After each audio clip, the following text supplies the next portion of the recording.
അല്ലാഹു ഏറെ പൊറുക്കുന്നവനും കരുണാനിധിയുമാകുന്നു. നിങ്ങൾ ഭൂമിയിൽ യാത്ര ചെയ്യുകയാണെങ്കിൽ സത്യനിഷേധികൾ നിങ്ങൾക്ക് നാശം വരുത്തുമെന്ന് നിങ്ങൾ ഭയപ്പെടുന്ന പക്ഷം നമസ്കാരം ചുരുക്കി നിർവഹിക്കുന്നതിൽ നിങ്ങൾക്ക് കുറ്റമില്ല. തീർച്ചയായും സത്യനിഷേധികൾ നിങ്ങളുടെ പ്രത്യക്ഷ ശത്രുക്കളാകുന്നു.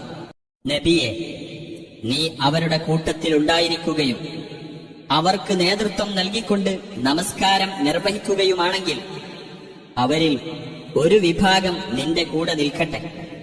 അവർ അവരുടെ ആയുധങ്ങൾ എടുക്കുകയും ചെയ്യട്ടെ.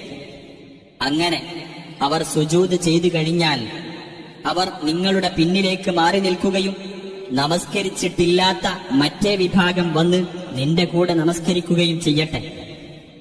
അവർ ജാഗ്രത കൈക്കൊള്ളുകയും തങ്ങളുടെ ആയുധങ്ങൾ എടുക്കുകയും ചെയ്യേണ്ടതാണ്. നിങ്ങളുടെ ആയുധങ്ങളെപ്പറ്റിയും നിങ്ങളുടെ സാധനങ്ങളെപ്പറ്റിയും നിങ്ങൾ അശ്രദ്ധരായെങ്കിൽ നിങ്ങളുടെ നേരെ തിരിഞ്ഞ് ഒരൊറ്റ ആഞ്ഞടി നടത്താമായിരുന്നുവെന്ന് സത്യനിഷേധികൾ മോഹിക്കുകയാണ്.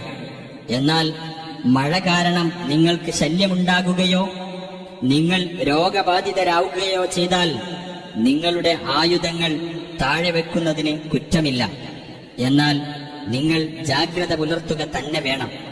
തീർച്ചയായും അല്ലാഹു സത്യനിഷേധികൾക്ക് അപമാനകരമായ ശിക്ഷ ഒരുക്കി വച്ചിട്ടുണ്ട്.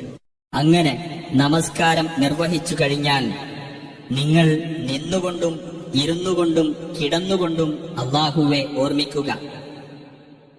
സമാധാനാവസ്ഥയിലായാൽ നിങ്ങൾ നമസ്കാരം മുറപ്രകാരം തന്നെ നിർവഹിക്കുക.